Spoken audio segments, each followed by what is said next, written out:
Good morning, people. Trust you're good. Trust you had a good weekend. I did, except that I went to the dentist for scaling and polishing, which was my intention. But I had to extract a tooth before returning home. I'm recovering fine. Something exciting also happened this morning. I'm at the foot of Third Mainland. There were people loading up a banner reminding us about the speed limit. Thank God a BRT bus was right in front of me.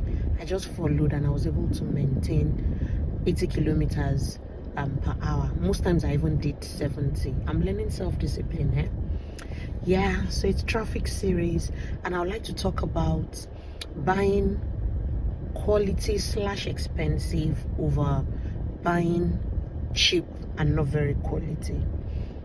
The first thing I would like to say is buying expensive is not necessarily wise all of the time, and buying cheap is not necessarily foolish all of the time. I saw something on Instagram, and the scenario of a person with a poor mentality buying a power bank of 5,000 naira and a person with a rich mentality buying a power bank of 30,000 naira. The more expensive power bank is good quality and will last maybe 5 years, while the cheap power bank is poor quality and will last maybe 3 months to 4 months, and then the person with the poor mentality has to change it over and over again.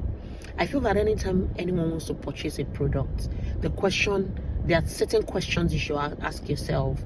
There are different factors involved. What is your buying power? What economical power do you have at the time? Imagine if your income is no more than 100,000, on a monthly basis, and you have a lot of responsibilities. You still need to save. You need to play within your income, at that time. And it may not be necessarily foolish that you're buying that kind of power bank. Again, what type of person are you? Also, what is also the longevity of that product and the period of time you need it for? A good example, the play clothes for my daughter, the lifespan that she needs it for, not even the quality of the product, is 6 months, max 1 year. Children grow. So it would be foolish of me, no matter how much, well, don't let me say no matter how much I earn, because if I'm Mark Zuckerberg, if not, why not? I then go to rough and tumble in the Nigerian context, and that is where I'm buying a play clothes from. One single piece of clothing cost about 20 to 25,000, 18 to 25,000. And for my daughter, she will need about 40 pieces of play clothes in a year. So imagine me spending that amount. And if my entire family income in a month is not more than 500k or 700k, it wouldn't make any sense. You also need to look at the kind of person you are. So for instance, my wedding ring is gold. Since I bought gold, I've not changed it in maybe 5 years.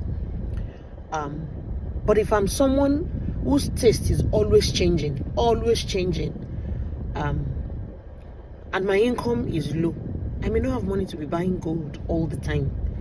So I may just want to buy gold plated, because I know that, every 1 year I'm always changing my ring. But if I'm also financially buoyant enough, it may also be wisdom to buy the gold. If I can afford the gold at the first buy, I buy the gold, and every time I want to change it, I trade one in to buy another design. So you have to calculate what it is. Look at children, for instance. We buy them socks, we buy them undergarments, singlets and co. They outgrow it fast. So imagine me buying one singlet worth 20,000 naira, and I have to buy 5 because I don't wash their clothes every day and they have to change it every day. And after the term, they've outgrown it, it's tight, and we are changing a set. I will buy the mid-sized one, something from Primark, from M&S. Just buy something durable and that makes sense. So we need to consider these factors. Buying quality and expensive does not necessarily mean the product is great.